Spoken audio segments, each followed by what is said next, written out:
Hello friends, and welcome back to a new video. Today I thought it might be fun to do a little bit of a flip through of my October daily painting challenge. I'm so proud to say that I have once again completed another 31-day painting challenge. Oh my god, I am so tired. So tired. Alright, I created a prompt list with my friend Daphne over at Coffee and Scribbles. I not only had a ton of fun creating this prompt list, but I decided I really wanted to practice my storytelling with this year's painting challenge. Last year with my Cozy-tober paintings, I kind of just picked things that were cozy and then defined them.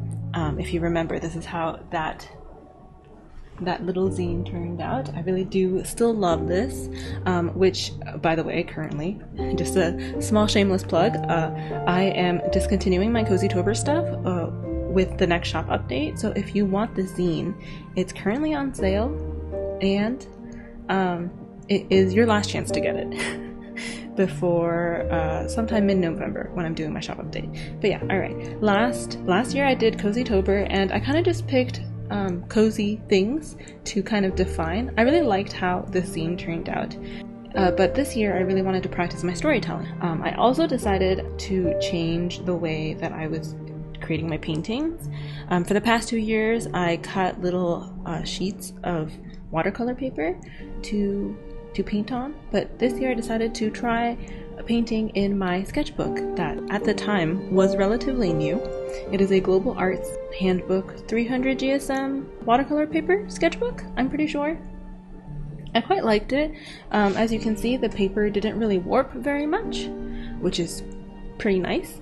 Although one thing that I did not love is that this paper is not cotton paper, or I'm pretty sure it's not cotton paper, so it was a little bit difficult getting used to painting on this type of paper compared to what I usually use, which is Arches 300 GSM cotton cold press paper, my absolute true love of a paper. So I thought I would start doing a little flip through of all the paintings that I created for October. We start off with this little red panda who has discovered a golden apple and decides to take a bite. And that's how this red panda gains all of their witchy powers.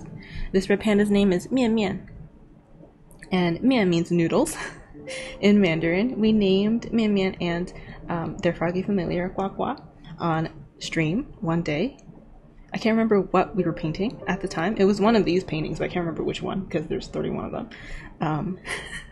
But yeah, so we decided to name them on stream, and that's what we've gone with. They both use they them pronouns. I thought that would be kind of fun for me.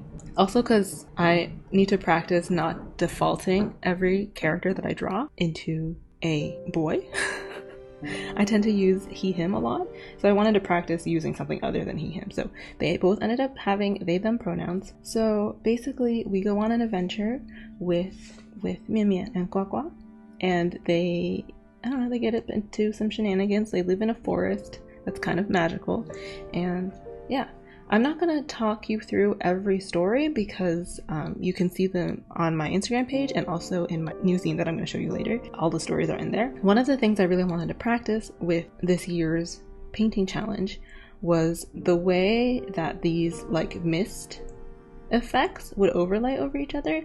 That's something that is really fun for me, just figuring out how layering works in watercolor. I kind of experimented with it here for the prompt kitchen. You can see it with the tea steam, which I really liked the effect of that, so I decided to kind of bring that over to a lot more of the paintings. For example, this one, Cauldron, I really love the effect here.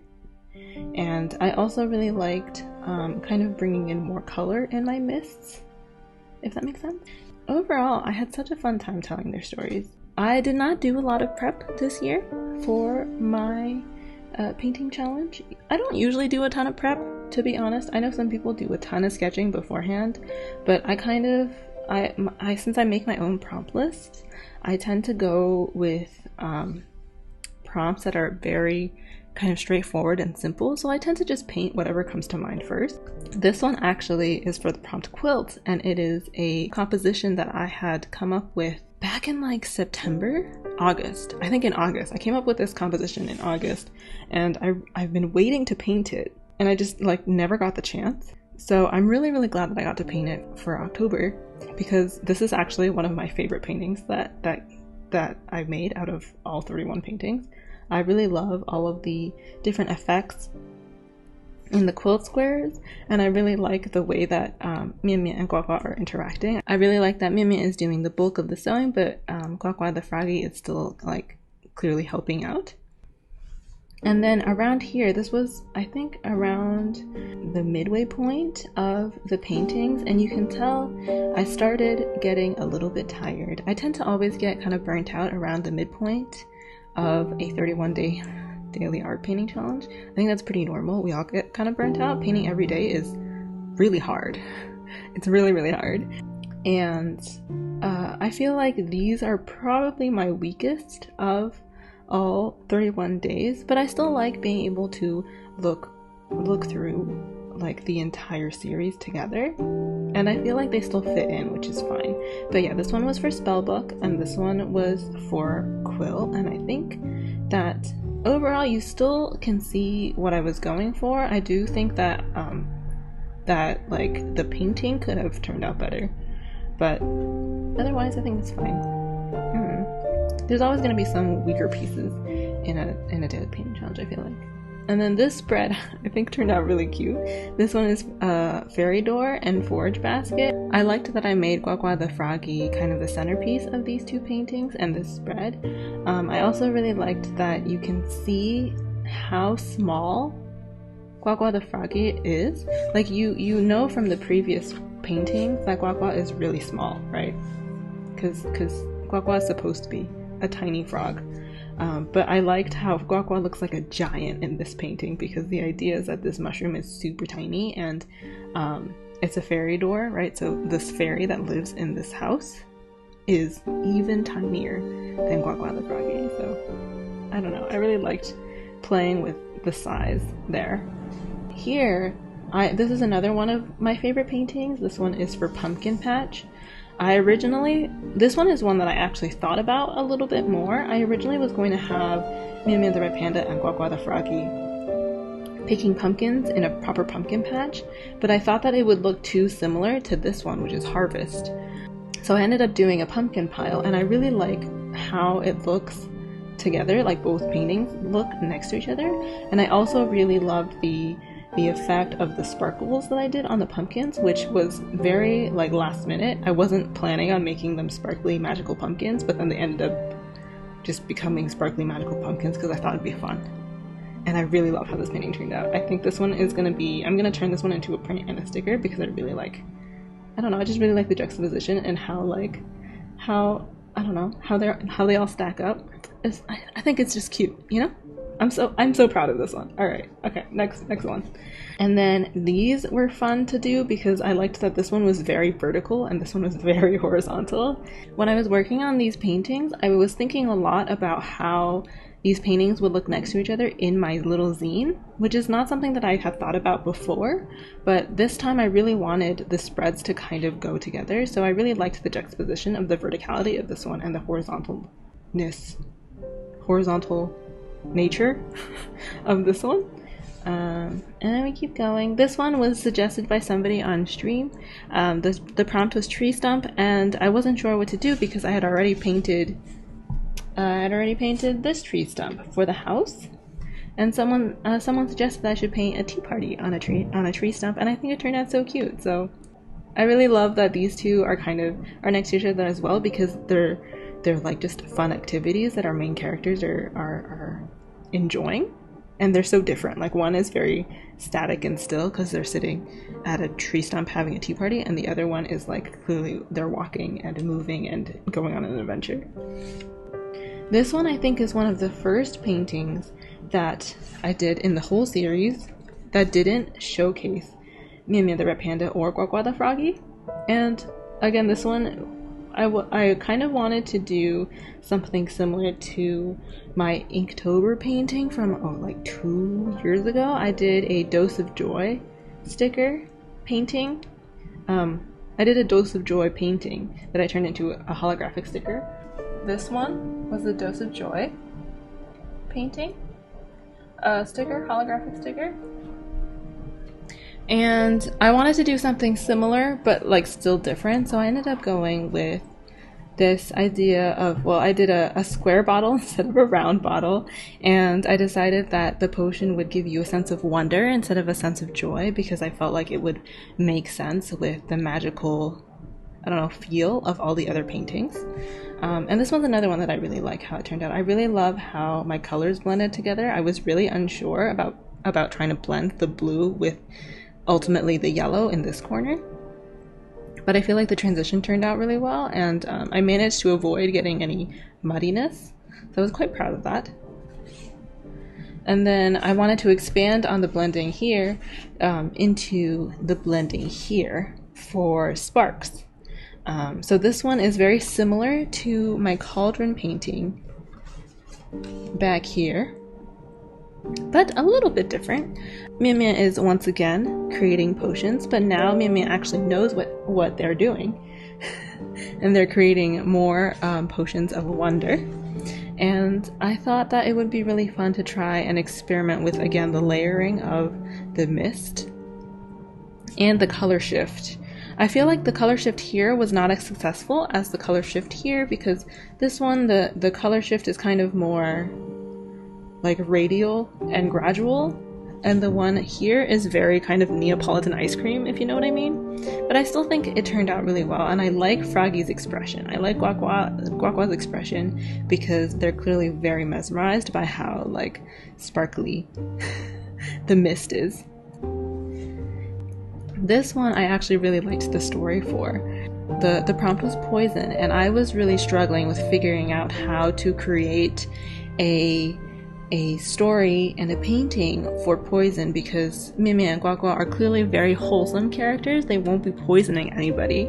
So instead I came up with this concept that the cat neighbor that they had met a couple paintings ago happened to be poisoned by these poisonous berries, and was sleeping in this poisonous bush, and mian-mian and gua-gua jump in to help, and they magic all of the poison out of the cat's body, and the cat is able to be healed. So I really liked that kind of take on the prompt, because I wanted it to be wholesome. Mostly I just really wanted it to be wholesome, you know? Okay, and then this one I really liked because, again, I was thinking about how they would look next to each other, and I really wanted a spread that would look like they matched. So the prompt for clouds and the prompt for moon, this was unintentional. I hadn't originally planned for this to happen, but I thought that they would look really good together as like the composition being the same, just with the colors kind of different. So I really love how these ones turned out. And then finally for Tombstone, I came up with this idea, again, needing it to be wholesome.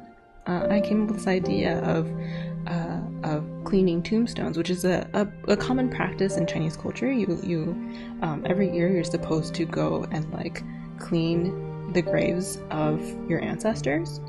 It's not something that I actually do because I don't live where my ancestors are. But I wanted to kind of bring that concept in a little bit, and have Mian-mian, the red panda, and Gua-gua, the froggy, finding all of these abandoned tombstones, graves, in their magical forest that they've decided to kind of clean up and tend to and bring flowers to regularly, so that these people that had passed would not be forgotten. And that's kind of the end of the whole series, 31 paintings, oh boy. And I'm gonna show you some footage of me creating the end pages and the cover of my new zine, which I'm gonna show you now, oh boy. I just finished making this morning, but this is my new little zine. I called it Storytime with mian-mian and gua-gua. And I think it's so cute. I created a little, okay, first of all, I did this end paper thing that my printer is absolutely going to hate, but I think looks so good that it's worth it. And I created a little introduction to kind of describe what is happening in this zine, and also a little pronunciation guide for their names, because I know, because they're Mandarin names, so I wanted everybody to know how to pronounce them. and then you can kind of flip through and you can read all of their stories. I did some proofreading because my stories, the stories that I wrote for my Instagram were kind of very impromptu, where they were not pre-written, so I did do a little bit of proofreading, so they're slightly different.